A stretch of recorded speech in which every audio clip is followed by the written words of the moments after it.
Hey True Believers, Englentine here with a commission video for a comic book called Death to the Tsar. Now this was supposed to go into the really that good, really that bad kind of category, but that's sort of a let's challenge the reputation of it. So like if you commission Dark Knight, I would have to point out all the bad, all the good. Does it deserve its reputation? Death to the Tsar really doesn't have a reputation, at least not here in America. So I don't think it actually fits that. And I've gotten commissions to do really that goods and really that bads for books that obviously people are very proud of, or like, oh my gosh, I can't believe I read this crap, that nobody else has heard of, like Banjacks and Metabarons and so forth. And by that I just mean a few people. So what I decided to do is, instead of that, I'm going to do a show called Comic Books You've Never Heard of. And let's just see if they're good or not. This one kind of got away from me and it went into long form, but please, by all means, stay to the end. I think you're going to enjoy it. And that all said, kick back, relax, and let's get this party started. With a commissioned video. It's called Death to the Tsar. It was supposed to be really that good, really that bad kind of thing, but that was usually saved for something with a reputation. You know, you got to challenge the reputation. Is Watchmen really good or is it bad? What do you know, that kind of thing. This one doesn't have a reputation, at least not for American audiences. So it really doesn't fit the bill. I'm going to start something new called Comic Books You've Never Heard of. And it's going to talk about those independent comic books that kind of came and went, that doesn't really have any fanfare to it. And this one fits the bill perfectly. I hope you enjoy it because it was actually really cool to go through this. This is what you're about to see is my first read through. So everything is, I responded to it right on the spot. There was no, oh, okay, yeah, I'll write this joke down or I'll do that. This is all natural 100% original reaction. So I hope you enjoy it. So kick back, relax, and let's get this party started. Knowing just the first few pages of this, I look at this cover and I think it's kind of interesting. I like it. It's very striking. The balcony and the image of in the red kind of make a sword at the same time. You've got all the citizenry. They're in red, and I think that kind of represents blood, and you'll see in the first scene why that is. But since they're behind him, I wonder if he's stepping out to the balcony to actually throw himself over. But anyway, that's just my take on it. I like the cover. Let's get going on this thing. Alrighty, we see the writer is Fabian Nury. I think I said that right. And was that Thierry Robin? Okay, well, hope it's good. It's all on you guys. Well, and the colorist. I did appreciate this little bit about Russian terrorism and a few books you could read if you read this one and you find yourself intrigued with the subject matter. But this was the scene I was talking about. Okay, so we see the Tsar. He's on his balcony. Of course, the pictures are basically in the crowds, and you can see the crowds are throwing tomatoes, and one of them just about hits the Tsar in the head. And in swiping away, he kind of throws his handkerchief down, and we see the army say the signal, and they start firing into the crowd. And the commander actually yells, "Fire at will." We see the crowd running as the handkerchief reaches the ground. Cut to when it's all over, and this is what grabbed me. Like I said, I've only read these first few pages. But the commander comes out, "Your handkerchief, Excellency," and he says, "Why did you open fire?" He says, "But, Your Excellency, the signal." And the Tsar realizes that the signal was that he waves his handkerchief. And he's really bothered by this, so he asks how many dead, and the guy says 47, 32 men, 12 women, 3 children. And then he asks if they want to be put into a communal grave or a mass grave. And I started to wonder, is this them kind of going, well, you know, we're attributing maliciousness to incompetence, so to speak? The guy doesn't actually understand his power, therefore he accidentally kills people. Of course, once again, I'm intrigued. The stories grab me just from these few pages. I want to see what comes next. Okay. Alrighty, but it'll be very interesting take. And I doubt that their whole message is that, you know, that's what actually happens with dictatorships.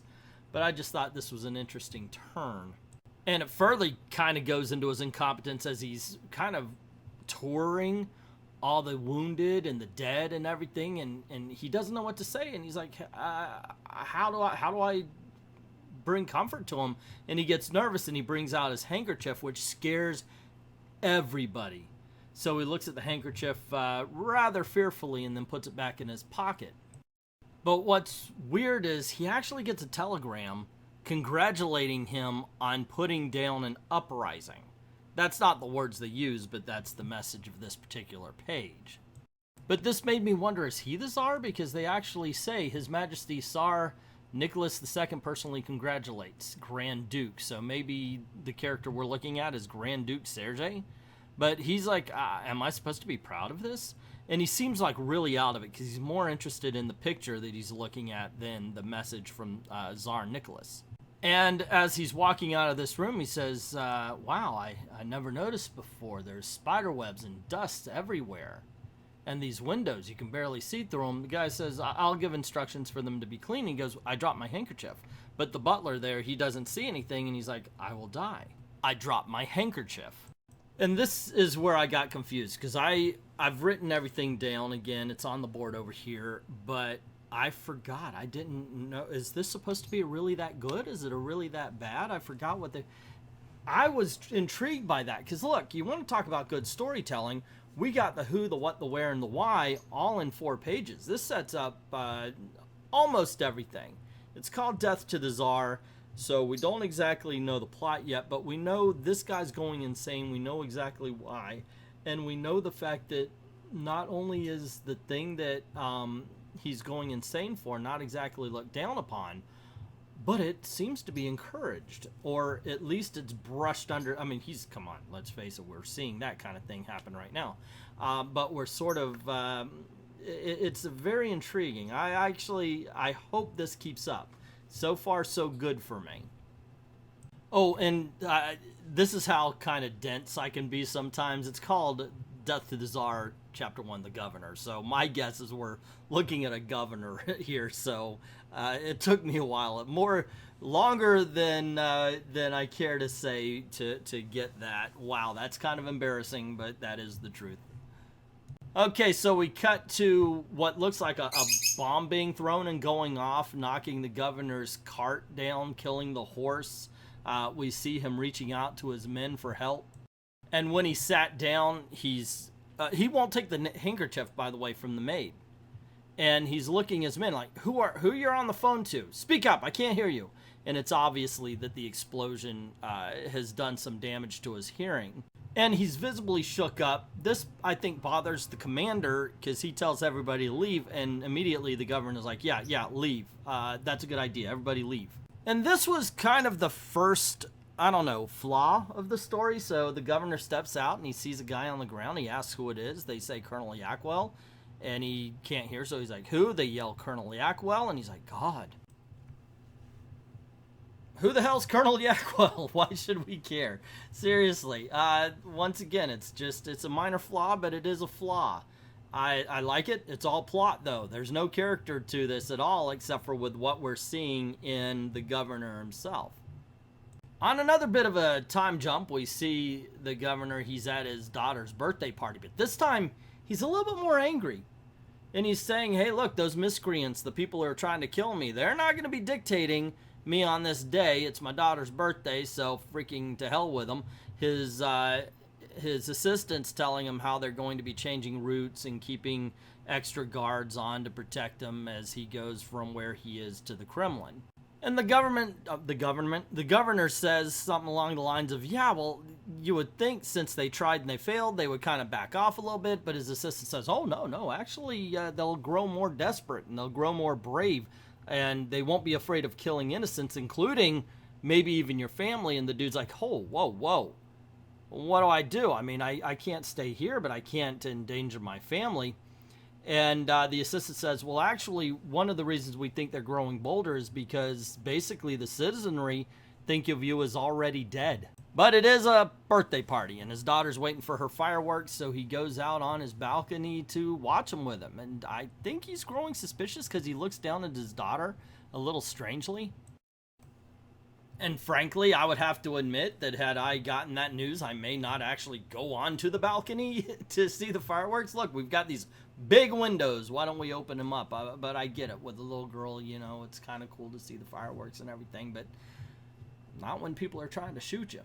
So he goes on a little bit of a fact-finding mission in his own staff, and surprisingly, they're very honest to him. So they're talking about, wait, you mean the people want me dead? And the gardener's like, yeah, they want you dead, dude. This kind of drives him a little bit batty. He starts digging in the soil, but the gardener's like, whoa, whoa, whoa, that's not proper at all. Stop that. And then we see him interrogating the chef, the maid, and he says, you've been in my service for 20 years, Matriana. You've seen little Ziza grow up. You make me bread and eggs every morning. How can you say such things? She like, I never said. And you find out that he's got a report that she supported the terrorists over a famine. And he said, that wasn't my fault. It was the war. It was the Japanese. And she says, well, you can tell men that, but because that's what men worry about. They worry about their work, their friends, politics, vodka. But the women worry about the stove, and it must be filled, and it must be fed. And he likes her enough, so he says, I'm not going to kill you, but you are going to have to leave. He has to exile her, and she says, have mercy, your excellence. If I lose my job, who will fill the stove? Now, this is kind of interesting, I think, because it's showing, you know, definitely the difference between what women believe or think of and men thought of. And, of course, back in the day, so to speak. That being said, I kind of get the feeling that this should pay off.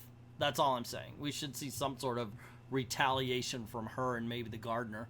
And then we see him reading a report on the riots that he was talking about with the maid, and it says, the morning of September 17th, 1904, Natasha Sazonova, a resident of Kanatia Street, woke up to find that her stove had gone out.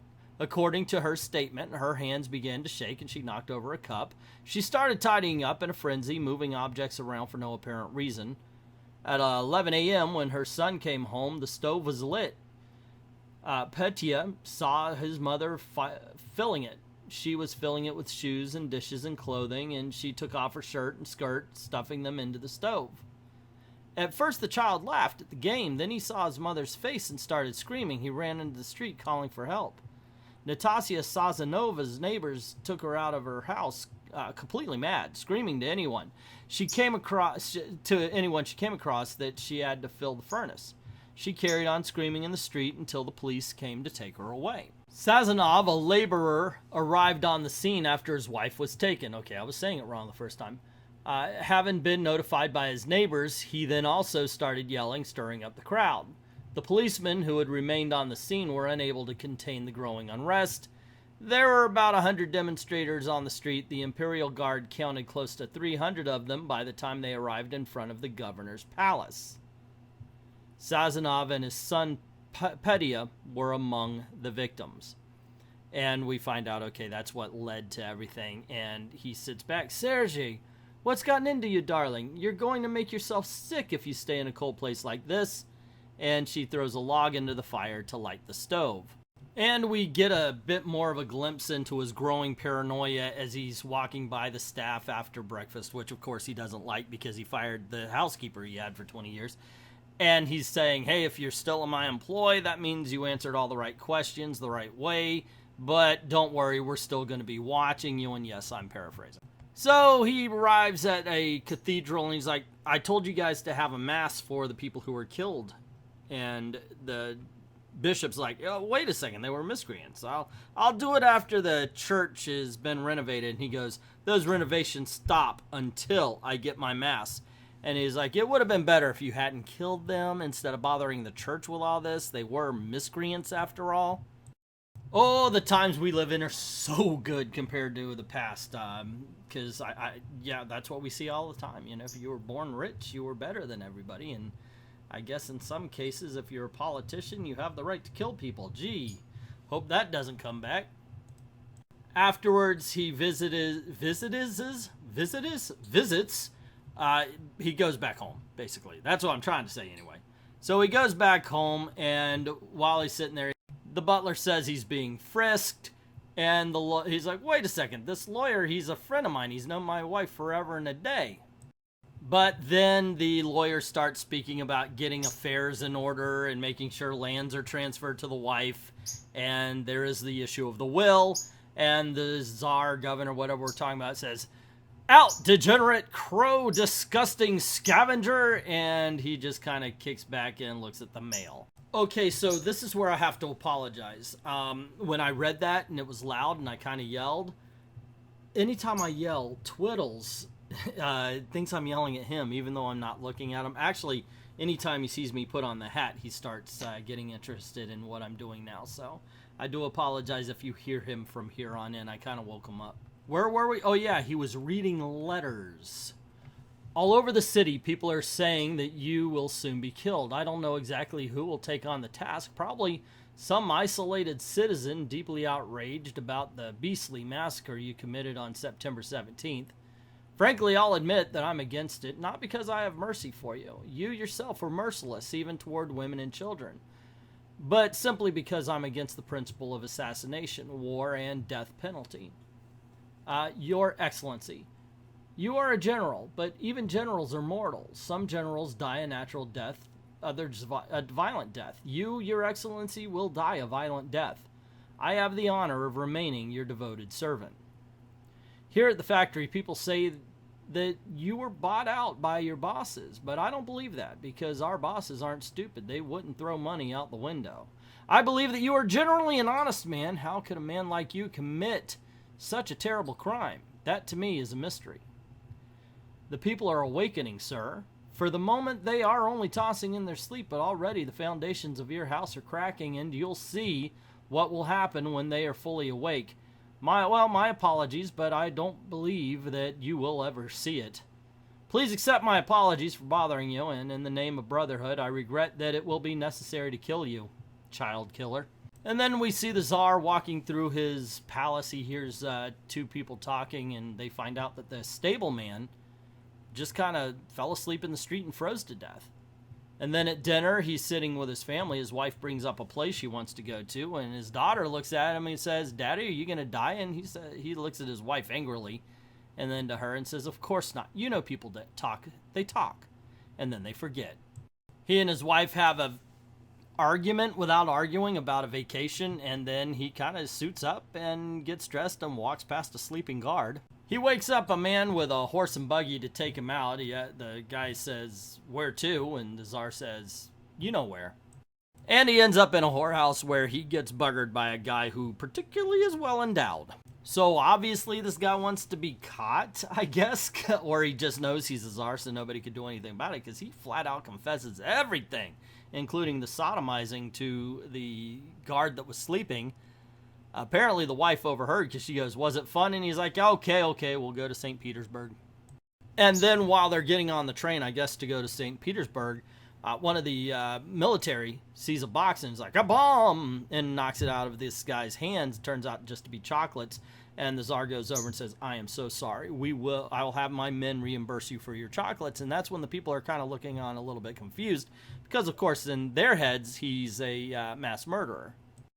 And he goes to visit his nephew, who is the Tsar, and he's told that one of the Tsar's kids are kind of sick, sounds like hemophilia.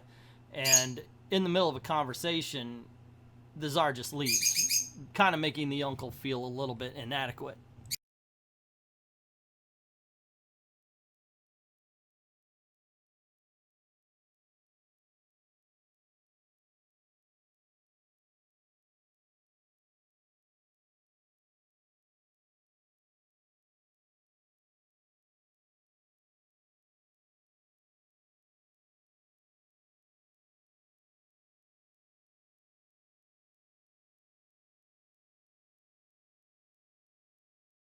Alrighty, gang. I gotta be a little, I've always got to be honest with you as much as I can. I'm feeling the length a little bit here. I'm feeling that, okay, it's 58 pages long. I'm kind of ready for this to be wrapped up. At this point, the Tsar goes to Moscow. The whole point he's there is to ask for vacation, which he's like, yeah, you could send your wife and kids to a better climate, but you're staying here because otherwise it's a sign of weakness and you can't run scared just because people are trying to kill you. I gotta say, it can use a little editing. It didn't need to have to be 58 pages, but I don't know. We'll see how it goes. I do apologize because Twiddle's really kicking in at this point. But back to work. Let's finish this thing. So the guy looks on as everybody just goes back to their business, and he's like, he just shouts it out. Hey, look, I'm afraid, all right? I'm afraid for me. I'm afraid for my family. And they're like, what do you mean? We told you we'll move your family to wherever they want to be. You go back home. They'll be safe. And he's like, until when? Until when? Until I'm killed? And they're like, okay, everybody, clear the room. And they tell him, hey, look, you know, you're in power. That means you're going to get a little bit of hate. Now, you came up with a great program. It was your idea to blame the Jews and get rid of the Jews from Moscow, but now there's no Jews left to blame for anything. And then they said, we thought about talking, lying and saying that some Jews came back, but that sounded a little bit too unbelievable. Then he tries to resign, but they're like, dude, you're still the head of the army, plus nobody can resign from being who they are, and you have our names. You have the Romanov name. But to truly illustrate their point, they decide to take him up to the roof and show him what they're really up against. And, okay, so I gotta tell you, I was born in the 70s. I came up in Reagan era, so it was very much Americans versus the communists. And at this point, I'm realizing all these people are the villains of the story. So there you go. My alliances have changed as far as character are concerned. Yeah, that's me. I'm an individualist, I'm a patriot, and I'm a capitalist. So there you go. And like I said, they take him up to the ceiling, and the Tsar at the time, the big guy, says, I'm not supposed to be here, but the Akarana reports were so outrageous, unthinkable, that I had to see this. And they all look down, and the older guy says, do you understand now why everyone must remain in their posts, even if it means their life? We cannot weaken. We cannot hesitate. And then the Tsar says, for the survival of the imperial authority is at stake. Now, earlier it was said to us that this is mostly a religious uprising. Now, and we see the army train their guns on them, and the big guy turns to the main character here, the uncle, and he says, lend me your handkerchief. And that just scares the hell out of him because he knows what's going to happen. Now, the next scene allows us to sympathize with the main character, even though, once again, he's part of the problem. Mainly because he's explaining the horror he saw. Talking about how all the bullets flew into the crowd. They even brought cannons. And his wife just says, well, what about the vacation? He says, and that would surprise me. But he kind of looks depressed. And he says, as soon as I get my affairs in order. And she goes, well, when is that going to be? And he just says, soon. We cut to a night at the cinema, where the daughter interrupts the show for her father and says she has to pee, and he takes her out of the box and sees that a guard's sleeping, but we see his throat is cut, and there's a guy saying, Death to the Tsar, and he's got a package that we know to be a bomb. The Tsar looks afraid and just says, hey, leave. Just leave. I'm not going to yell. I'm not going to set the alarm. I don't want you to accidentally throw your package. My daughter doesn't deserve this. Just leave, the killer says another time, and he goes, I know. Which made me kind of, okay, not that I want to see the kid killed or anything like this, but you're revolutionary. You know, or you in your head, you think that this is a guy who is responsible for many kids' deaths. So by not throwing the bomb, are you in your own head, wouldn't you be kind of inviting more deaths to the poor children or something like that? This was an odd scene for me because as I was reading it, I was pondering these two things, because ultimately if you're a revolutionary, but this would show to me anyway that this revolutionary that had the bomb and ready to blow up the Tsar didn't exactly have his heart 100% into it. Otherwise, kaboom, no matter who's around. Because he's got to know if you're throwing a bomb, you're going to get some sort of collateral damage. I don't know if that says anything more about the story than myself for having to question that particular part of it. Okay, this is weird because we find out that it's Agamemnon that they're watching. The wife says, you missed the best part, and it turns out to be the part where the wife kills the husband and he's just holding his hands in his face in his hands. You know, this kind of drives him a little nuts, and I can understand. He just basically goes out to the public and says, if you're going to kill me, kill me. I'm right here. This is all I did for you without nary a thanks, and it's time for you to kill me now. Don't make me wait for it. Just do it and shut the hell up about the waiting. Next, we cut to him looking at a dossier of a man that the guy with him says, oh, this must be the guy who's trying to kill you because of all the things he is and what he represents. The Tsar says, bull crap. The guy who tried to kill me was a real Slav. He looked like a Slav. And The guy says, well, I was just trying to give you hope. And he says, don't try to. That's the most cruel thing you could do right now. He says, so shut the hell up, try to find the real guy, and I'm going to go down and do my last bit of duties as the governor, which is to be the head of the state at a party where he gives the same speech as Bruce Wayne in Batman Begins, where it's like, eat the food, then get out of my house, and don't worry, when I'm dead, there'll be other parties. And then he walks away, and we find out it's to join his daughter. But when he's with his daughter and the wife comes in, you need to come and talk to your guests, he just forces her, get out. And he starts talking to his daughter, says, I'm not your father. And he had to explain. Because of his interests, he can't have children.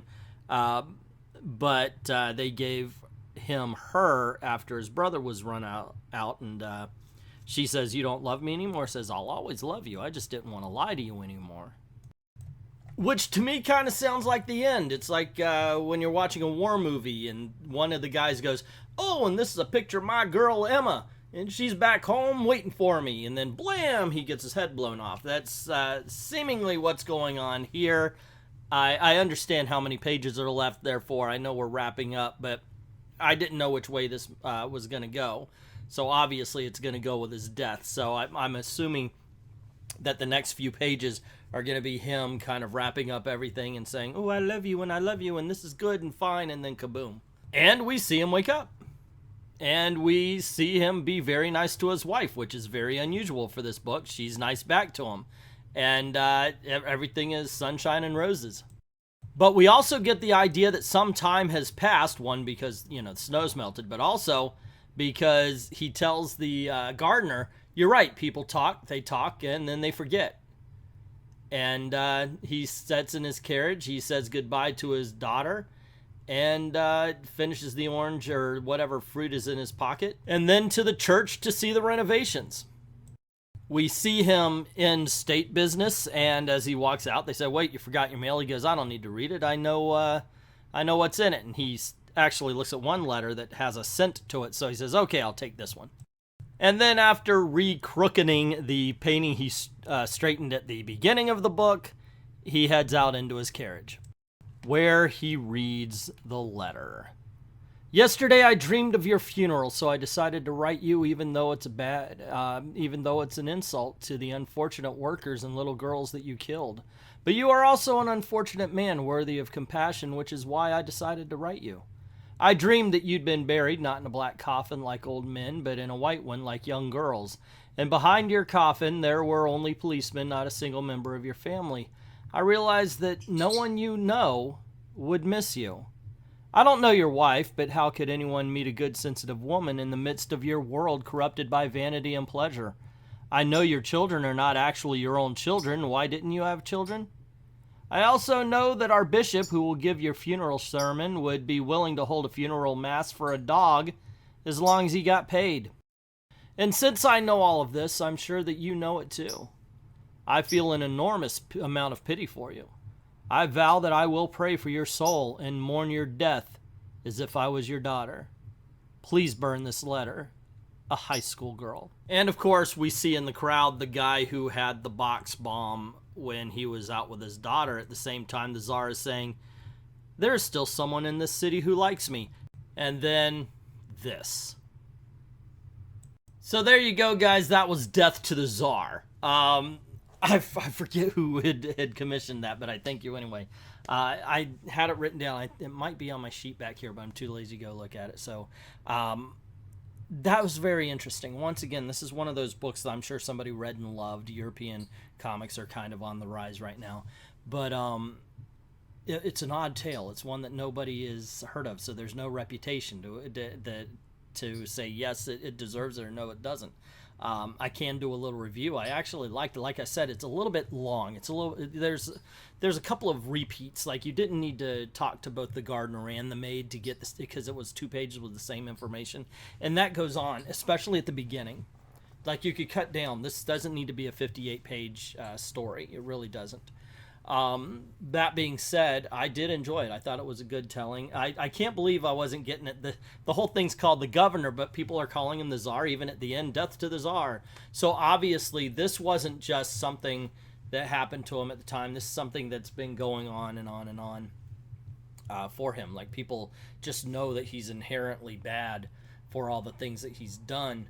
To get to a point, though, where you get a letter that is obviously, to anybody else, not a love letter. This is at the end, that letter wasn't, hey, I like you, I think you're doing good things, and thank you for being you. It was a, I pity you and the life that you have decided to lead.